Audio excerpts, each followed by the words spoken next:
Alright guys, what is up? We're here in a game between Badgerale and Hawkless. We have Badgerale on the top left hand side and Hawkless on the bottom right hand side. This is a tournament match, meaning that they have to follow the rules, and one of the rules is they have to be on a tournament, or sorry, on a map that they both decide is okay.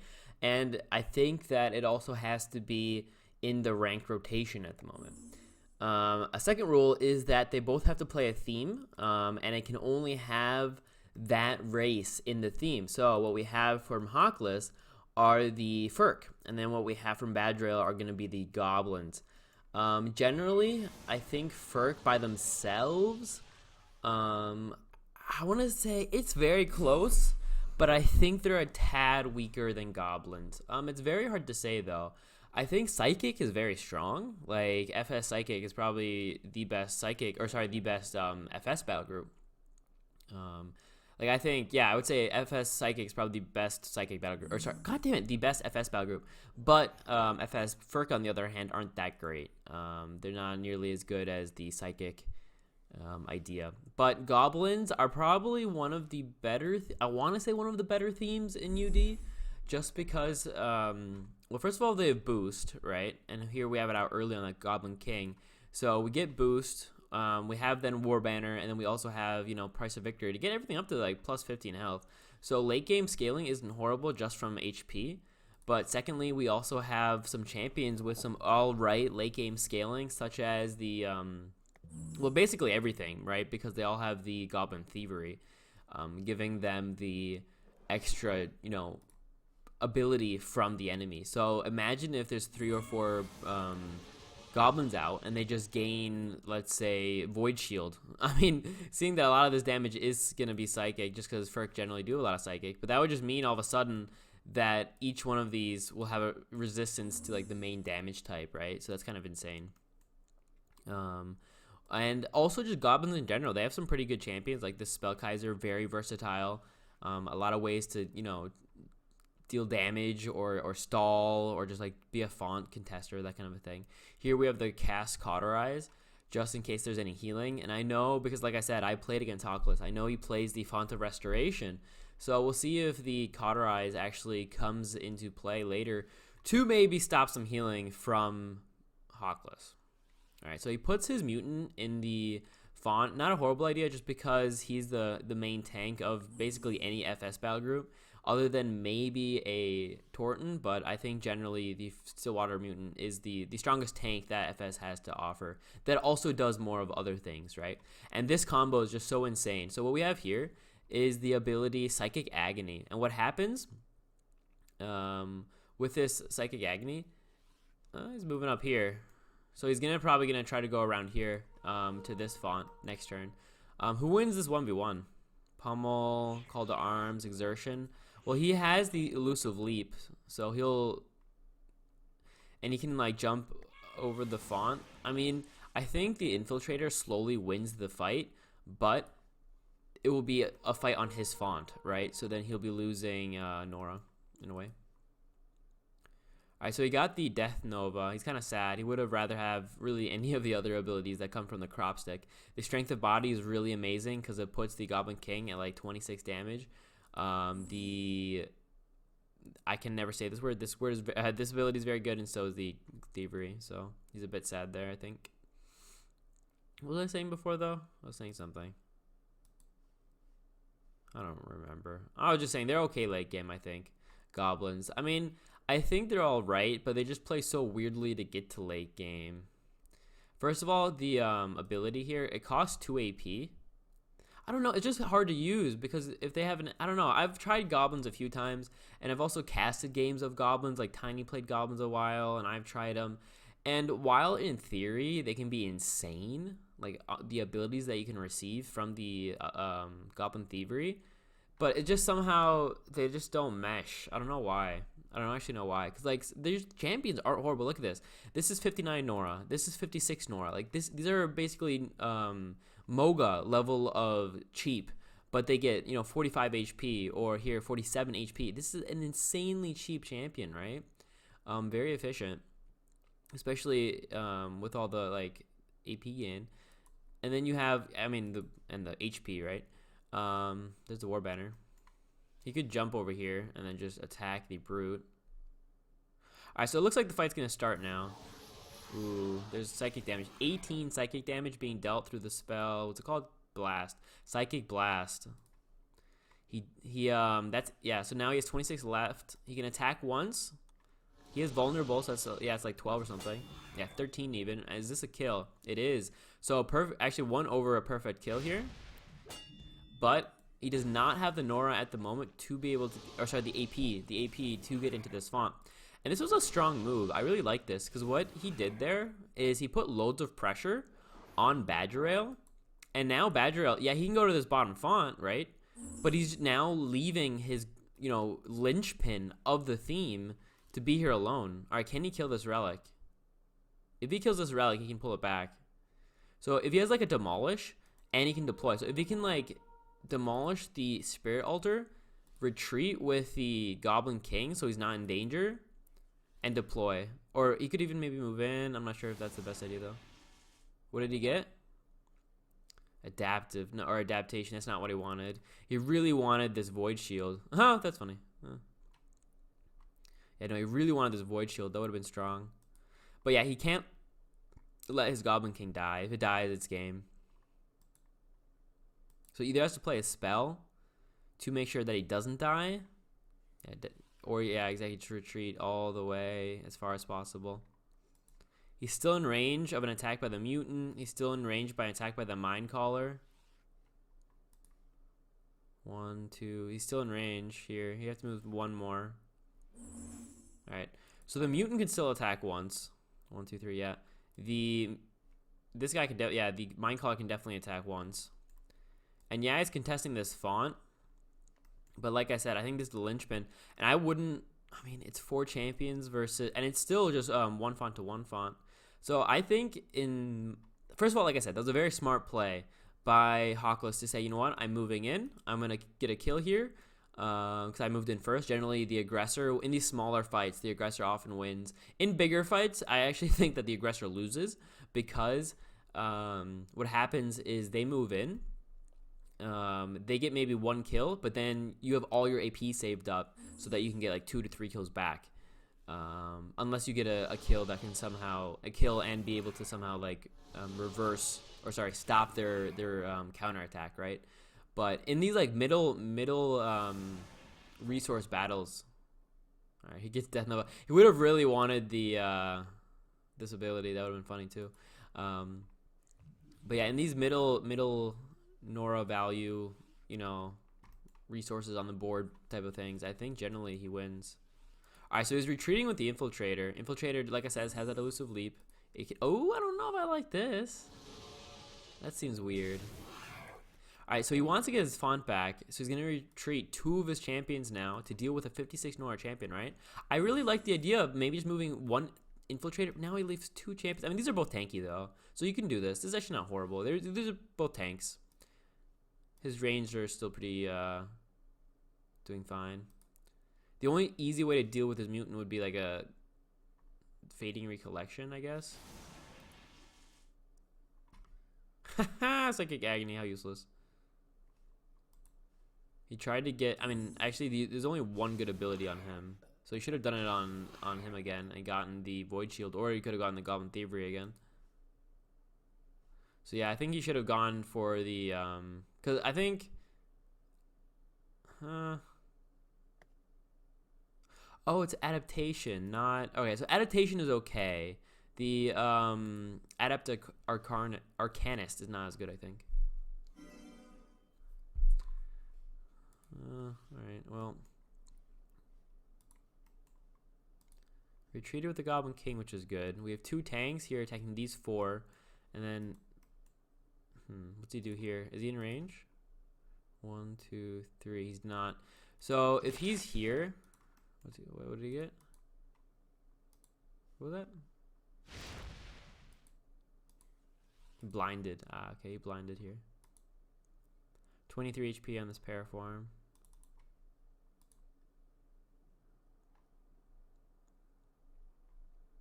This is actually a really interesting game, just like strategy wise. Not even, I think when I talk about games, I think, or when I theorize about games, put it that way. On range, yeah. All right, when I theorize about games, I always think of 3 different times. You could, 3 different parts of the game, or part of a turn. I don't know how you would explain it exactly. And for me, that's or like, I guess I wouldn't say parts of the game, but like things you have to think about. Put it that way. I split up my. That's funny. So he got the this thing. It's very strong. Why does he have this again? Oh, because every time one of them uses it because of the adaptation. Wait, but that means they all have it now as well. Oh no, this is gonna be horrible. So what he did? Oh, I just watch out. If he's above, I think it was 75. Yeah, if he's above 75, he actually dies. But what's really funny is, okay, I have to talk about this. So they all have adaptation. So whenever one of them uses an ability, oh, he's dead. Whenever one of them uses an ability, everybody else gets it, and he has adaptation. So he got this ability, which gave him the ability, which gave him the ability. So now they both got this ability, which is funny. But the bad thing is that they're distracted, so it doesn't really help as much. But that combo was interesting. And it's very hard to explain how that just happened. Like, I get it, but I don't know how to explain that it happened, right? So adaptation on these guys, because they got the Goblin Thievery to do it on him. And because of the adaptation, they got it back. So just like rebounded over and over again. All right, so he gets this kill. That puts him a bit lower. If anything, he would have actually liked to get the Paraform higher in health just to kill it right away. But now it's, let's see, 5 versus 4. And they're all at low health. Like, he's at low health. This at 29. This at 30. He gets the Nora Globe.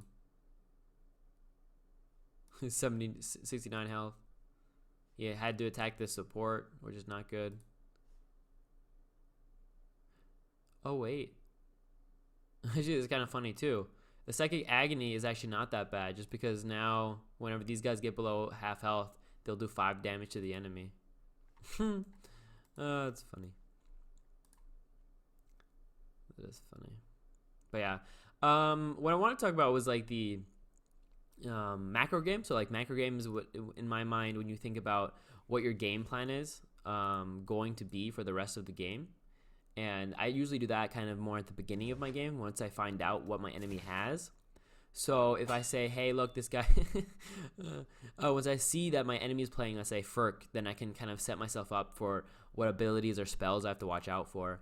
And then I can also say, you know, how I want to play my game. So I could say, oh, I need to play aggressively. I need to play passively. I need to do maybe a half aggressive push, something like that. So that's at the beginning of the game mostly. But that does change, right? Depending on what you see in their battle group, as well as just like the flow of the game. If they all of a sudden have 2 Nora Miners out and you don't, then you might have to go aggressively, for example. Or depending on the map as well. So the map also kind of connotates how your macro game is going to be. Now, the next part that I like to split up my thought process in is actually the meso game, it's called. So there's macro, micro, and I found out meso. That's, at least I Googled it, and I was trying to look for the word for middle, because I knew micro and macro, but I didn't know the other word, and it's called meso, I think. And when I think of meso game, I think of what I want to do for my turn. So macro game is what I want to do for my game, my full game. Meso is what I want to do for my turn specifically. So if I want to say, okay, meso game, what do I want to do this turn? Well, I want to kill this champion and retreat this champion. Okay. But then, you know, I have to first think about like how I'm going to do that and that kind of stuff. What did he just get? No idea, really, what he just got as an ability. But yeah, so just think of, oh, I want to... that's funny. Kill this champion, retreat with this champion, and stall this champion, for example, for this turn. How am I going to do that? Well, these are the abilities that are up. These are the spells that are up. These are the cooldowns that I have, that kind of a thing. Champions that have AP. So what I want to do for the game, what I want for the turn, and then micro game is the last one. And when I think of micro game, What I mean for that is the individual counting, the individual counting of squares of where you want to go to. So, okay, I need to go this many squares to be out of range, this many squares to be in range, that kind of thing, or to get a double tap. If I have a champion with Invigorate over here, can I get to this square, give him the AP so that he can double tap, or can I give it over this font, that kind of a thing. So that's the micro game, just calculating the kill, calculating if they have a kill next turn, and all that kind of stuff. So I always think of. It's funny. They all have this ability. He doesn't, obviously, because he wasn't there, but I wonder if he's going to move in. Like, he could move back with the Gloombringer, and with him, use the Goblin Thievery on the Mutant to hopefully get this Void Shield. No, he got the Catalyst. Alright. He also didn't move back with his Gloombringer, which he could have, technically, if he wanted. There's that, yeah. So he does cause the, oh, he's gonna keep blinding each other. Because, again, every time one of these champions uses the ability, he gets it, and then if the Paraform uses it, then they get it, because they all have the adaptation. So I think this Paraform should stop using abilities so that it doesn't give it to every one of the other goblins. Or at least, I guess it's now just these two. But yeah. So again, so now for the macro game, I guess now we're going again. So once the kind of game sense changes, what's happening. So macro game in the way beginning was like, hey, I'm gonna go aggressive over here because I want to split them up. Because UD generally wants to split the enemy up, right? Oh wait, but now I see he went in. So now let me think about how I'm gonna change my macro game. All right, I see now I have to play more defensive, or I have to play more aggressive, or I have to stall in this way. And then now I would say he had to change his macro game. So he said, okay, I'm going to stall, put this Marco Scholl down. I don't know if that's the best idea. Okay. He uses a spell here. That's also part of the macro game, right? Like, hey, what's worth it? Or, yeah, I guess that might be. Yeah, I guess it'll be more macro game than meso game. But is it more worth it to use a spell to stall my Gloombringer from dying by... they're all going to take...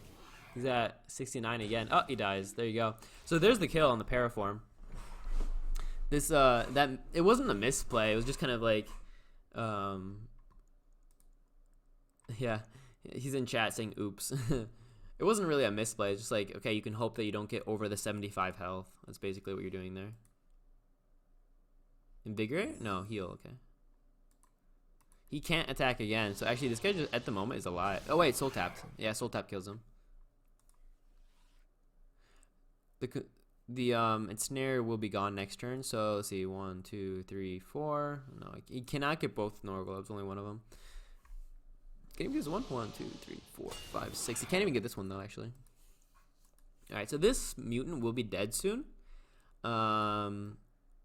But so will the Marco Scholl, and then they'll both get their fonts back. But look at this, like, look at these champions, right? It's 4, 5, like, kind of healthy champions versus 3 that are basically all dead, right? He's basically dead. He's at 32 health. Okay, but that's fun. I like that. That's enjoyable. the constant psychic agony here. All right, so he gets this kill. Gets the Nora Globe. Is he gonna sacrifice here? Yeah, it looks like a sacrifice. Why else would you move like this? Right? Why else would you move up there? I mean, it's 59 Nora, so you're not getting too much Nora back, actually.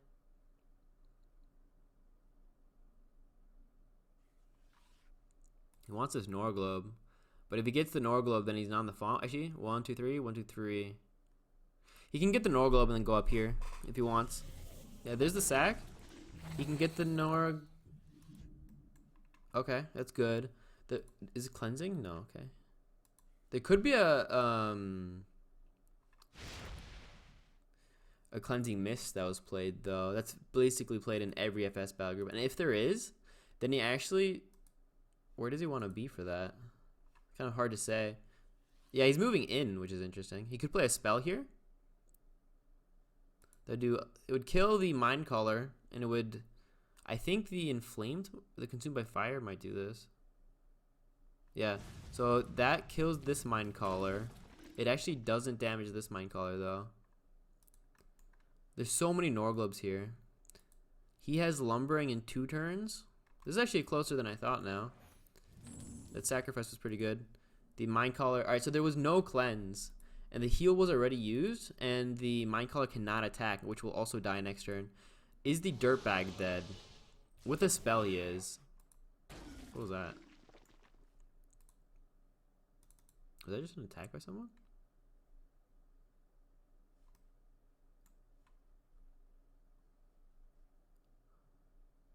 I don't get it. What just happened? The Marco Scholl died, but I thought I saw a different ability used. I don't know why. Yeah. This got way closer than I had expected. Yeah, but one of the cool things about the late game about Goblins, so not only do you have the Goblin Thievery to give you late game power, but what did he just play? How did he just get psychic damage? He plays there he goes. Yeah, the mask. Okay. It's not a kill though. Is it? Actually, it is. Just barely. But what you also have, in addition to the Goblin Thievery, is actually the amount of AoEs you have. Alright, so if Badgerale can somehow get these Norglobes, all 3, and then just like deploy twice, he's doing alright. Because he can get this one, right? He's at 7. Let me count this. So 1, so 1, 2, 3, 4, 5, 6, 7, but he can't get these 2. So he gets this one, yeah. He can play an AoE to kill the Mine Caller if he wants. But then I'm not sure if he can deploy in addition to that. And if he gets these 2 Norglobes, he's doing fine. But he's not getting this one for sure. Alright, and he just damaged himself. Yeah, he just damaged himself, which is really bad here. Because now he's dead. Yeah, GG. So he just, I mean, it was going to probably be GG anyhow at the end there. But it was close. And I think that was a good game. It was interesting to watch. I think the main mistake by Badgerale was... I liked how he moved to the left with his 1 Goblin Brute at the beginning, but then he left his other one in too much, danger against the psychic damage. So, and that was just like a really messy game with the constant adaptation, with all that other stuff. It was weird. Anyway, GG.